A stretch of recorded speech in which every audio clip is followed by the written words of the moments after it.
Yeah, good morning, good afternoon, good evening, depending on wherever you are watching us from. It's another edition of Politics on the Street. You can subscribe to our YouTube channel, like our videos, share, comment for more political discourse. I won't allow Simon Ekpa to hinder Nigeria bilateral relation with Finland. That was the word from Mr. President Laments yesterday when he posted some key Igbo leaders when Wanese and Co went to visit the president, said he won't allow Simon Ekpa to hinder the relationship between Nigeria and Finland. That Ekpa must come to Nigeria to face justice. How can you Tinubu must have come to Nigeria to face justice when he was declared wanted in the USA. During Abacha, yes, listen and listen good. Listen and listen good. Okay. Tinubu should have come to Nigeria during Abacha regime to answer to what he committed when he was among the Nadeko chieftains oppressing and tormenting Abacha regime. Tinubu absconded into the UK as a senator. He just talks authoritatively. Most of the things he committed in the past against federal government of Nigeria, is now owning it up as if he is right or righteous. When he left Abacha, he left Nigeria for Abacha, he was just, running a kind of platform, that was against Abacha, the military junta regime. And today we are seeing Tinubu talking authoritative as if his father gave birth to him as a man above the law in Africa. See, for Tinubu to have been bragging and boasting, God is the one that will show him the way out. Because if Simon Ekpa doesn't come back to Nigeria, what is Tinubu going to do? And what Nigeria is going to do to someone that is not a Nigerian citizen? See, let me tell you, forget about all those ones, all those threats, talking and talking. And these are Igbo self, none of them is very courageous to challenge our common enemies. Tinubu is talking so authoritatively and autocratically as if continuous incarceration of Nnamdi Kanu is legal. Okay, I don't know who and who are the components of the present Ohanezes. Should be, I was among that Igbo cultural group, Ohaneze presently. I would have come out on the stage and treat Tinubu's issue. Tinubu is not the God of the Igbos. Tinubu is not the God of the Yorubas. Tinubu can never be God among the Nigerians. He is putting somebody unnecessarily in jail and is still asking for his brother to be persecuted and killed. Pied. He wants Simon Ekpa to be pied. He wants Simon Ekpa to come into this contraption. No, it is not possible. He speaks authoritatively, and every average Igbo man that knows himself, that has Jewish blood, will turn his back on that kind of statement of bringing Ekpa into Nigeria. That Ekpa is the one that is searing the bilateral relationship between Finland and Nigeria. After living in Nnamdi Kanu there, stagnated, dying, you are requesting for his blood again to be brought into Nigeria. Bola Ahmed Tinubu should think twice. He should be thinking twice. But Mazi, what is the bilateral? Was there any bilateral relationship between Nigeria and the Finnish government? Or the president is just trying to build that now, just because of the release of Simon Ekpa? Thank you so much. If not, there is a bilateral agreement between Finland and Nigeria. Ekpa wouldn't have gone to Finland on scholarship basis. If not that we have bilateral, maybe trade or otherwise relationship with Finland, Finland wouldn't have their embassy here with that female ambassador that went into indoor meeting with Bianca and Tinubu. See, let me tell you, they have their products in here. There are many phones, I think Nokia, made in Finland.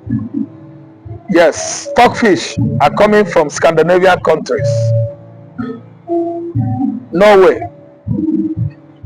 Finland, Iceland, Denmark, even Sweden is not left out. So with all these countries I mentioned, they have been trading and trading. They are in good relationship with Nigeria. So we have bilateral trade. But as Ekpa in that, the president said that Ekpa has in that relationship. How has Ekpa in that relationship? Thank you. Finland is frowning at Nigeria as of the time or before that statement from Mr. President Bola Ahmed Tinubu. Finland has been was frowning at Nigeria. Why? They accuse their citizen, Simon Ekpa, of all manners of, heinous crimes in the southeastern Nigeria. And going further in their investigation, Finland actually find out that Igbo are perceived enemies of Nigerian nation. Nigerian state, yeah, I'm telling you, subjected Igbo to such unsightly, hideous animosity, adversity over the years. A people that fought civil war with Nigeria, Nigeria could not defeat them. Nigeria now ended the war by themselves, asking them for reconciliation, compensation, reintegration, and the reconstruction. Till tomorrow, none of the promises have been redeemed. So what are you saying? Yes, what are you saying? If whatever he had in mind, if there was a bilateral agreement before, if whatever Tinubu had in mind, let me tell you, it cannot ever be. We fought the war, we fought the war. Finland supported us, they have supported us. History could not be wiped away. History is a record in the past that is so indelible, you could never erase it off or out. Nigeria has been. Biafra now is like a painful boil that has grown in between two scrota. It worries this scrotum, it worries this scrotum. It is in the middle. Both scrotum, two of them cannot come together. It's a scrotal issue. Otito toluna mkpụrụ amụ na abụọ. Ọ ihe Samuel Ekpa na Nnamdi Kanu bụ. Ọ ihe Biafra bụ. Ọ ihe Igbo bụ. In this contraption called Nigeria. Sir. May I explain? Yes, sir. Thank you. My transcription here, the position of the Igbos, the Biafra, Nnamdi Kanu and Ekpa is like a boy in between two scrotum.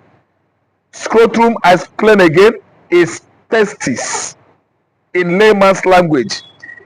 Both testes, they cannot come together because that boil is in the middle. Trying to come together with what? Orchestrate serious pains, excruciating one for Nigeria. Biafra, Igbo, Simon Ekpa, Nnamdi Kanu were posing great pain to this current illegal administration of Tinubu. The previous administration of Muhammad Buhari had actually exited with much pain, with much aggression, with much animosity nursed against Biafran nation. In fact, it is really indeed a story. The one thing I know is that one tune at a time, one flower for one grave for one man that will be seriously disappointed in this contraption. But last before I let you go. Now, what is your advice to the president for saying that Simon Ekpa is hindering the relationship between Nigeria and Finland? If Nigeria is doing the needful, would Finland be in the middle? Thank you. That I want to explain that. The bilateral relationship, by saying that Simon Ekpa is hindering it, they have actually bargained the price with Finland. They find out that most of the benefits coming into Nigeria from Finland nation in the past has been denied. Yes, of them. So that's why they find it painful, with pain. They are pointing accusing finger to Simon Ekpa, who has just started severing Nigerian relationship with Scandinavian nations. What about Nnamdi Kanu that has perfected his plan well? Severed Nigerian international relationship with EU member nations, Southern America countries, United States, Asian tigers, everywhere, in Australia even. Kanu has done his job well. I don't know where Tinubu is getting his point of accusing Ekpa of severing Nigerian bilateral relationship with Finland. All those are tales by moonlight. All those are tales by moonlight. Once you say very big time. You're welcome. Thank you for always coming out. You're welcome. You're welcome. Channel. It's like a videos. Share, comment for more.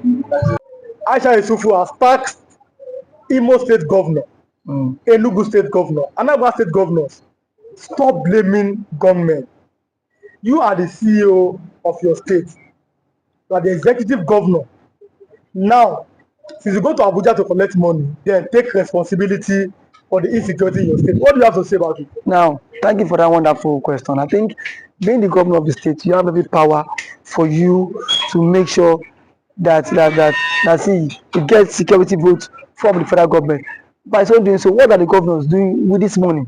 Stop coming out to tell the people that there is insecurity in my state and that unknown government have been killing.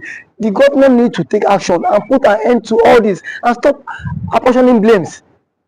The people you are apportioning blames to are the people who their lives and properties are what entrusted in your hand as the chief security officer of the state. So for a governor to come and start telling people that see there is insecurity in my state, I think to me the governor need to stand up and then act now, because every now and then allocation is being shared for you, security vote is being given to you, and you have the mandate. The primary function of government is to protect life and property. Yes. So if you cannot protect life and property, then why are you the governor? But some have said that the governors have no power over the military, that it's only the president as the commander-in-chief of the armed forces. What do you have to say about that? The governor does not have power over the military. That is true. But see, the question is that can the governor summon military chiefs in their states, I mean the division's commander, to sit and dialogue for a way forward? The answer is yes. So if we can do that, so indirectly it still has power over the military. Now when it calls for security meeting, don't this man don't these guys attend in his various place? They do. So the president should not come and say that he does not have the governor should not come and say he does not have power. We still have killings in Imo State, Enugu State, and some other states. For how long can we continue in this path? The people are scared of their lives. The people cannot even access government, access those who they claim to be what electorate. We cannot access people that give us the mandate. So how long can they continue like this? So I think the government of these states on their own, they need to up their games. You must up your games as a governor if you don't want to be sacked come 2027. But there's always been this fear that the votes of Nigerians does not count, and that is why our elected officials are acting this week. That assuming our vote is counting, they will sit up knowing that if I don't perform, no second term for me. You agree with that statement? Our vote does not count. I cannot say if our vote count or not, because I have not conducted any election. So what I'm to say is that people have lost confidence in the INEC. The reason why they've lost you've lost confidence because so many persons have seen the case of Hope Uzodinma when but reason best the court knows why he had to give it to him, but someone who came forth in the election was uplifted and then he came forth. So the court cited some reasons which Hope Uzodinma became the governor. Reason best known to them. I am not in the position to speak for the court, but one thing is that INEC needs to be the trust of Nigerians again. You saw what happened in last election. As allegedly reports that results were changed in the RF portal. So I don't know how true that allegation is, but see, it has been going viral. So these are things INEC need to repose that confidence in the average Nigerian. And for the governors too, how much is being given to you on a monthly basis? If you get money on a monthly basis, then why don't you make sure that these people who gave you the mandate to protect them, you can as well protect them too? Because the people cannot always be be one-sided every time. The people need to benefit from dividends of democracy, and when they have to benefit from the dividends of democracy is by what, by what, by its inclusive governance. The people need to feel the government impact. Not every time you come on here and say on government has attacked the people, you come and start creating fear. These governments are even creating fear in the life of the ordinary man. We've seen the governor of Enugu State who has declared that Monday is no longer a sit-at-home in Enugu State. People are saying that you are seeing that as because you're the governor. Can you come and secure our lives? I mean, the other people, because you see this sit-at-home every Monday. Some are doing it maybe out of respect for Nnamdi Kanu, but some are doing it out of fear. It is two ways. People are telling the governor, please find a way to secure that. Police cannot be everywhere. What do you think? Because sit at home every Monday, it might be affecting the economic activities in the southeast. What do you think that the governor can do, or the governors in the southeast can do? Thank you very much. I think sit at home every Monday is a commensurate to honor the Mazi Nnamdi Kanu, who has been in incarceration for 4 years now and still counting. But what I want to say is that when there is a conflict in the land, the president himself needs to address this issue of Kanu. Let Kanu issue be settled out of court. If what Kanu is the son of the president, as a son, you can go, you can have a different view or different ideology and philosophy from what your father had.